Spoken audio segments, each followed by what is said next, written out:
चला तर 13वा दिवस, तुमच्या सर्व इच्छा पूर्ण करा. कल्पनाशक्ती ही खरोखरच एक जादूचा गालिचा आहे. म्हणजे कल्पनाशक्ती म्हणजे आपल्या मनामध्ये जे काही येतं ते एक आपल्याला छान वाटतं, तर ते आपण व्यक्त झालं पाहिजे, आपल्याला व्यक्त करता आलं पाहिजे. आपली कल्पनाशक्ती तिथं वापरता आली पाहिजे आपल्याला. आपण आत्ता असं म्हणू की ठीक आहे, आत्ता नाही आहेत माझ्याकडं पैसे, पण आपण हा नाही विचार करायचा का मग की मला 4 व्हीलर घ्यायची आहे म्हणून. करायचा, कारण अजून 4 वर्षांनी 5 वर्षांनी आपल्याला काय माहीत आहे की आपल्याला कुठून पैसा येईल आणि काय येईल आणि आपल्याकडे 4 व्हीलर येईल. तर आपल्याला व्यक्त करणं इम्पॉर्टंट आहे, पुढचं काम युनिव्हर्स करणार आहे. तसे लोक, परिस्थिती आणि घटना तुमच्या आयुष्यात येणार आहे आणि ते तुमचं काम होणार आहे. तर तुम्हाला तुमची कल्पनाशक्ती वापरून, इमॅजिनेशन वापरून तुमच्या ज्या काही इच्छा आहेत त्या तुम्हाला व्यक्त करणं इम्पॉर्टंट आहे. तर त्या इच्छा तुम्ही आज व्यक्त करायच्या. तुम्ही दररोज जादूच्या कृतीचं आचरण करत असाल आणि तुम्हाला आयुष्यात मिळालेल्या प्रत्येक गोष्टीसाठी आणि पुढेही गोष्टी अशाच कायम मिळत राहण्यासाठी कृतज्ञता व्यक्त करत असाल, तर तुम्ही आश्चर्यचकित करून टाकाल असा मजबूत पाया घातलेला आहे. आजचा दिवस आणखीन उत्कटतापूर्ण आहे, कारण आजपासून तुम्ही जादूचे सामर्थ्य तुमच्या स्वप्नांसाठी आणि इच्छांसाठी वापरायला सुरू करणार आहात. म्हणजे आत्तापर्यंत जे 12व्या लेसन झाले, त्या 12व्या लेसनपर्यंत आपला बेस होता, आपला पाया होता. ज्या ज्या गोष्टी आपल्या आयुष्यात आहेत आणि आपल्याकडं आहेत त्या प्रत्येकाबद्दल आपल्या कृतज्ञता व्यक्त केली. आता इथून पुढचे जे लेसन आहेत 13च्या पुढचे, ते आपल्याला पुढं आपलं रिलेशनशिप कसं पाहिजे, पुढं आपल्या आयुष्यामध्ये पैसा कसा हवा आहे, कोण व्यक्ती आपल्या आयुष्यामध्ये पाहिजेत, कशा व्यक्ती पाहिजेत, आपल्या इच्छा काय काय आहेत, तर त्यांना कसं आपल्या आयुष्यात आणायचं आणि त्यांना आणण्याच्या आधी लॉ ऑफ अट्रॅक्शन सोबत कृतज्ञता व्यक्त करायची, ते आपण इथून पुढच्या लेसनमध्ये बघणार आहोत. तर पहिला लेसन, जिथं आपण सुरुवातीला इच्छांनी सुरुवात केली होती, तिथं फक्त सांगितलं होतं की तुम्ही तुमच्या इच्छा लिहा, बस. तिथं आपल्याला जास्त काही काम नव्हतं, फक्त तुम्हाला इच्छा व्यक्त करायच्या होत्या. आता इथं लेसनमध्ये तुम्हाला त्या इच्छा कशा लिहायच्या, कशा व्यक्त करायचं, कसं ते हे करायचं ते इथं सांगितलेलं आहे. तर आपल्याला आधी ज्या काही आपण इच्छा लिहिलेल्या आहेत त्या परत एकदा लिहायच्या आहेत. त्या देशामधील शेकडो संस्कृती, अनेक शतके त्यांना हवे ते काही मिळण्यापूर्वी पारंपरिक पद्धतीने आभार मानते. आभार मानण्यासाठी मोठमोठे समारंभ शक्य असेल तेवढ्या ऊर्जेने आणि उत्साहाने साजरे केले जातात. म्हणजे इथं काय म्हणायचं लेखिकेला की आपल्याला काय माहिती आहे आत्तापर्यंत की जे आपल्याला गोष्ट मिळाली कीच मग थँक्यू म्हणायचं, पण असं नाही आहे. आपल्याला जर पाऊस पाहिजे असेल, हे असेल, तर आपण आधीच त्याच्याबद्दल थँक्यू म्हणतो, पाऊस ये असं म्हणतो, म्हणजे त्यांचे आभार मानतो. तर आपल्याला जी गोष्ट पुढे हवी आहे त्या गोष्टीसाठीही आपल्याला आधीच आभार मानायचे आहेत. इथून पुढचे जे सगळे लेसन आहेत ते आपल्याला त्याच पद्धतीचे आहेत. त्या गोष्टींबद्दल आधीच थँक्यू म्हणायचं आहे. इथं आपण आता आपल्या इच्छांबद्दल आपण थँक्यू म्हणणार आहोत. आकर्षणाच्या सिद्धांतानुसार एखाद्या गोष्टी एकमेकांना आकर्षित करतात. याचाच अर्थ तुम्हाला जी गोष्ट हवी आहे त्यासाठी एक प्रतिमा तुमच्या मनात तयार करा. म्हणजे प्रतिमा तयार करा म्हणजे क्लिअर फोटो. जर तुम्हाला आता इच्छा आहे की तुम्हाला या प्रकारची 4 व्हीलर हवी आहे, तर त्या प्रकारची 4 व्हीलर तुम्ही कुणाची तरी बघितली असेल तर तुम्ही ते इमॅजिन करू शकता. जर बघितली नसेल तुम्ही, तर तुम्हाला फोटो ते कुठंतरी सापडला किंवा फोटो तर तुम्ही बघताच की ह्या पद्धतीची पाहिजे, तर तो फोटो तुम्ही तुमच्या जिथं तुम्हाला तो सारखं दिसेल त्या ठिकाणी लावायचा. कारण हे जे माइंड आहे ना, हे इमॅजिनरी आहे, ते इमेज जास्त पटकन अट्रॅक्ट करतं. तर त्याला इमेज देण्याचा प्रयत्न करायचा आहे आपण. कारण कोणत्याही गोष्टीची जर आपल्याला माहीत असेल ती गोष्ट कशी आहे, तर त्या वस्तूचं नाव जरी घेतलं तरी त्याची इमेज लक्षात येते ना आपल्याला पटकन. मोबाईल म्हटलं की आपल्याला लगेच मोबाईलचं इमेज दिसते. झाड म्हटलं की लगेच झाडची इमेज दिसते, असं असं झाड असतं. कारण हे माइंडना पटकन ती इमेज पाहत असतं, आणि ते इमेज जर तुमच्या इथं फिक्स झाली ना की मग ती गोष्ट आपोआप पटकन तुमच्या आयुष्यात अट्रॅक्ट होत असते.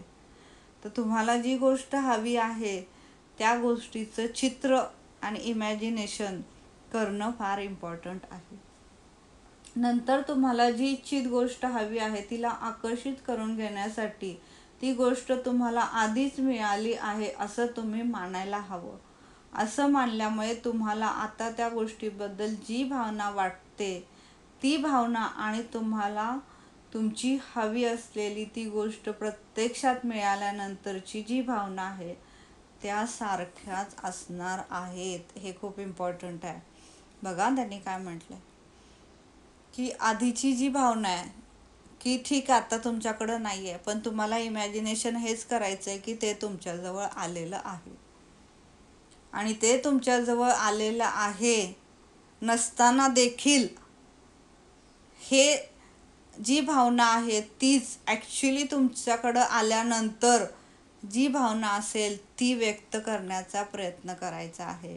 म्हणजे ती मिळाल्यानंतर तुम्ही कसे ॲक्ट व्हाल, किती तुम्हाला आनंद होईल, तुम्ही कुणाकुणाला सांगाल, कुठं कुठं जाल त्या 4 व्हीलरनी, हे तुम्हाला आधीच इमॅजिन करायला सुरू करायचं आहे. म्हणजे त्या दोन्ही भावना जेव्हा सेम होतील तेव्हा ती गोष्ट तुमच्या आयुष्यामध्ये सहज येईल, सहज. तर कृतज्ञतेचा वापर इच्छित गोष्ट मिळण्यापूर्वीच करायचा असं जर कधी तुमच्या बाबतीत यापूर्वी घडलं नसेल तर कृतज्ञते या जादूच्या सामर्थ्याचे नव्या रूपाचा शोध तुम्हाला आता लागलेला आहे. म्हणजे तुम्हाला याच्या आधी कधीच माहीत नाही की एखादी गोष्ट मिळण्यासाठी आधीच थँक्यू म्हणायचं. हे आपल्याला ह्याच्या आधी माहीत नव्हतं. आपल्याला थँक्यू कधी म्हणायचं एवढं माहीत आहे, कुणी आपल्यासाठी काय केलं की थँक्यू म्हणायचं. पण आता हा नवीन शोध आपल्याला लागलेला आहे. तर कोणतीही गोष्ट मिळवायची जरी असेल तरीही ती गोष्ट आपल्या आयुष्यात आलेली आहे असं समजूनच त्याच्याबद्दल थँक्यू म्हणायचं. बायबलमध्ये दिलेले शब्द नेमके हेच सांगतात. ज्याच्याकडे कृतज्ञता आहे त्याला आणखी मिळणार, आणि त्याला किंवा ते विपुल प्रमाणात मिळणार. कृतज्ञता ही तुम्हाला काही मिळण्यापूर्वी व्यक्त करण्याची गोष्ट आहे. काहीतरी चांगलं घडल्यानंतर व्यक्त करायची इतकी साधी गोष्ट नाही. हेच कृतज्ञतेचं सामर्थ्य आहे आणि हेच कृतज्ञतेचा बेस आहे की ती गोष्ट मिळण्याच्या आधीही तुम्हाला थँक्यू म्हणायचं आहे, ना की फक्त ती मिळाल्यानंतर.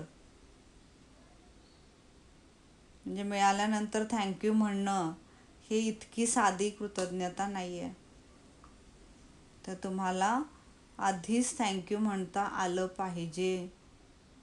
ही खूप मोठी गोष्ट आहे आधी थँक्यू म्हणणं. कारण आयुष्यात ती गोष्ट नसताना थँक्यू म्हणणं ह्याला इमॅजिनेशन लागतं, ह्याला तितकं मन मोठं लागतं किंवा इतकं मन ते विश्वासपूर्ण लागतं की युनिवर्सवरती विश्वास आहे आणि ते होणारच आहे माझ्या आयुष्यामध्ये, म्हणून मी ते इमॅजिनेशन करू शकते की माझ्या आयुष्यात ते घडणारच आहे. म्हणजे इतकं आपल्याला ते त्याबद्दल हे झालं पाहिजे.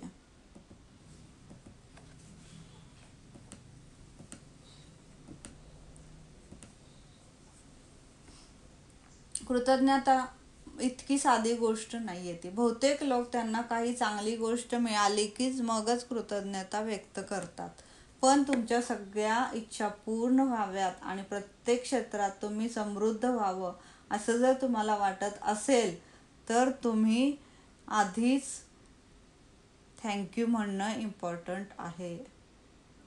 आणि ती इच्छा पूर्ण होण्यापूर्वी आणि नंतरही तुम्हाला कृतज्ञ हे असलंच पाहिजे. मनापासून कृतज्ञता व्यक्त करण्याच्या कृतीतून तुमची इच्छापूर्ती होण्याच्या आधी लगेचच तुम्ही मनात ती इच्छा पूर्ण झाल्याची प्रतिमा तयार करा. तुम्हाला ती इच्छित गोष्ट मिळाली आहे असंच समजा आणि तुमचं काम पूर्ण झालं आहे. तुम्ही ती प्रतिमा आणि भावना तशीच कायम ठेवली तर जादूने ती गोष्ट तुमच्याकडे आकर्षित होते. तर गुरुत्वाकर्षणाचा सिद्धांत तुम्हाला जमिनीवर भक्कमपणे उभे ठेवेल यावर तुमचा विश्वास असतो ना? का तुम्ही उठल्यावर असं म्हणता की आज काय मी हवेत उडणार आहे का? गुरुत्वाकर्षण तुम्हाला जमिनीवर चालव असं म्हणतो का त्याला? नाही म्हणत. तर तसाच हा लॉ ऑफ अट्रॅक्शन सुद्धा आहे की तो त्या पद्धतीनेच विश्वासावर काम करतो आणि त्याच्यावर पूर्ण विश्वास ठेवून, युनिव्हर्सवर पूर्ण विश्वास ठेवून ती गोष्ट मिळालेली आहे असं समजून त्याच्याबद्दल आधीच कृतज्ञता व्यक्त करायची. त्याचप्रमाणे जगाचा हा नियम आहे की जी गोष्ट तुम्हाला हवी आहे त्याबद्दल तुम्ही कृतज्ञ असाल तर ती हवी असणारी गोष्ट जादूने तुमच्याकडे चालत येईल.